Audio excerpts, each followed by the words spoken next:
दोस्तों, स्वागत है आप सबको फिर से इस स्टोरी में। आप सबके प्यार और सपोर्ट के लिए बहुत बहुत दिल से धन्यवाद। अचानक आधी रात को राकेश अपनी माँ को कुछ इस हालत में देखता है जो एक बेटा कभी भी अपनी माँ को नहीं देखना चाहेगा। और उसके बाद उसकी माँ एक बहुत बड़ी फैसला ले लेती है जो कि राकेश ने कभी नहीं सोचा था। तो चले जानते हैं आखिर उस दिन क्या हुआ था और राकेश ने अपनी माँ को किस हालत में देखा था जिसके चलते उसकी माँ ने इतनी बड़ी फैसला ले ली कि राकेश सारी ज़िंदगी पछताता रहा। दोस्तों, कहानी को शुरू करने से पहले चैनल को सब्सक्राइब कर लीजिए और ऑल आइकन को प्रेस कर लीजिए ताकि इस तरह की जब भी कोई नई कहानी अपलोड हो तो आपके पास सबसे पहले नोटिफिकेशन पहुंच जाए। और कहानी अच्छी लगती है तो लाइक शेयर और कमेंट ज़रूर करना। राकेश एक बेहद ही शांत स्वभाव का और अच्छा लड़का था। उसकी माँ गीता और वो दोनों साथ में ही रहते थे और बचपन से ही राकेश के पिता की मृत्यु हो चुकी थी। अब उसकी जिम्मेदारी लेने वाली सिर्फ उसकी माँ ही थी जिसने कि राकेश को पढ़ा लिखा कर बड़ा इंसान बनाया। और आज राकेश नौकरी कर रहा है और पैसे कमाकर अपनी और अपनी माँ का ख्याल रख रहा है।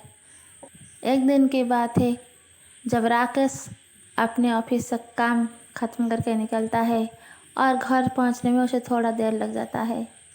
और आधी रात को वो जब घर में दाखिल होता है तो उसे अपनी घर के पिछले दरवाजे से कोई आदमी भागते हुए दिखाई देता है और वो चौंक जाता है कि आधी रात के हमारे घर से कौन भाग कर जा सकता है।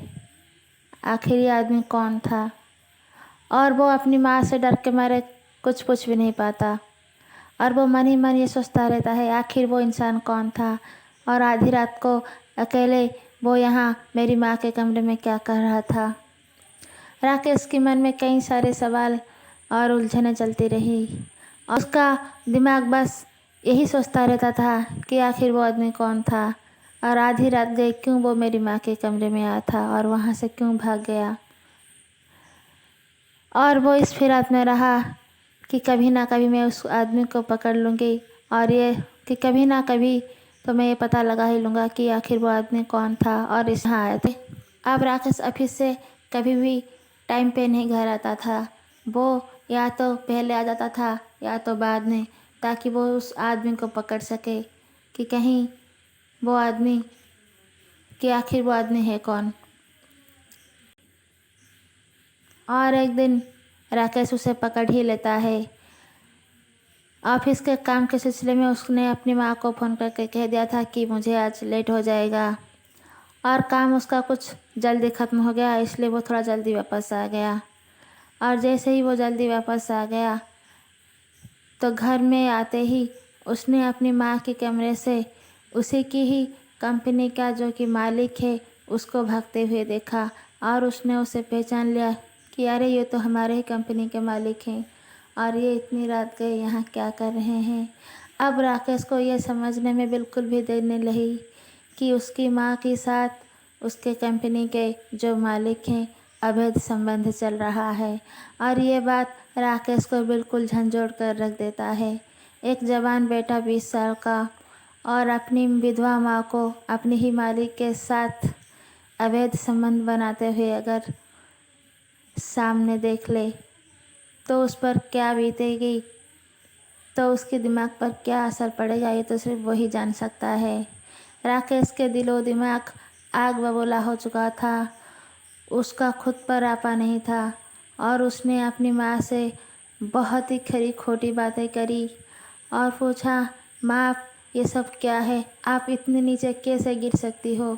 मैंने तो आपको देवी मानकर पूजा किया थे और हमेशा से आपकी सजदा किया है, पर आप एक इतनी गंदी औरत निकलेंगी ये तो मैंने कभी ख्वाब में भी नहीं सोचा था। ये सारी बातें सुनकर गीता रोने लगती है और अपनी बेबसी को कोसने लगती है और वो अपनी बेटे से कुछ कह भी नहीं पाती शर्म के मारे। वो भी सर झुका लेती है और अपनी बेटे की खरी खोटी बातें सुनकर रोते हुए वो अपने कमरे में चली जाती है। यहाँ राकेश को भी रात भर नींद नहीं आ रही थी कि ये उसने क्या देख लिया।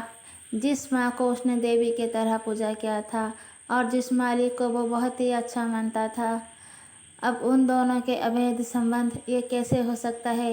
एक पल में राकेश की खुशहाल जिंदगी में अंधेरा छा गया था।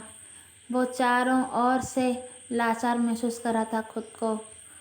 अब उसकी ज़िंदगी एक ऐसी मोड़ पर आ गया था कि वो ना आगे निकल पाता था और ना ही पीछे जा पाता था। और यहाँ गीता की भी वही हाल थी। अपने बेटे के सामने किसी पराये मर्द के साथ संबंध बनाते हुए पकड़े जाना, इससे कोई शर्मनाक बात हो ही नहीं सकती एक माँ के लिए कि उसका जवान बेटा उसको किसी और गैर आदमी के साथ संबंध बनाते हुए पकड़ ले। इससे और गिरी हुई शर्मनाक बात एक माँ के लिए क्या हो सकती है। पर गीता अब अपनी आप बीती को याद करने लगी। दरअसल बात ये थी कि गीता के पति की जब मौत हो गई तो गीता को अपने घर चलाने के लिए अपने बेटे को पढ़ा लिखा कर अच्छा इंसान बनाने के लिए किसी न किसी के सहारे की ज़रूरत थी और उसको सहारा देने वाला उसके रिश्तेदारों में से कोई नहीं था। तो मजबूरन उसने उसके गांव के एक फैक्ट्री के मालिक जो थे वो उसने काम मांगने के लिए उसके पास गई ताकि वो कुछ काम करके अपना और अपने बेटे का गुजारा कर सके। तो फैक्ट्री का जो मालिक होता है वो एक अकेली जवान औरत को देखता है और उस फैक्ट्री का मालिक उससे कहता है मैं कि तुम काम मत करो, तुम्हें काम करने की कोई ज़रूरत नहीं, मैं तुम्हारा और तुम्हारे बेटे का सारा खर्चा उठाऊंगा। जब तक तुम्हारा बेटा पढ़ लिख कर कोई नौकरी ना कर ले तब तक मैं सारा खर्चा उठाऊंगा। बस तुम्हें भी मेरी ज़रूरत पूरी करनी होगी अगर मैं तुम्हारी ज़रूरत पूरी कर रहा हूँ तो। अब गीता लाचार और बेबस होकर उसकी बातों में हाँ भर देती है और ये सिलसिला चलता रहता है।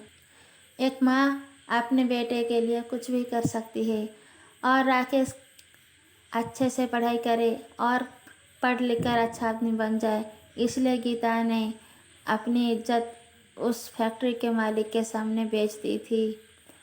अब फैक्ट्री का मालिक रोज़ रात को आता था और गीता के साथ अवैध संबंध बनाता था और अपनी ज़रूरत पूरी करके चला जाता था और गीता की ज़रूरत, उसकी बेटे की ज़रूरत, जो भी खर्चा होता था वो दे भी देता था।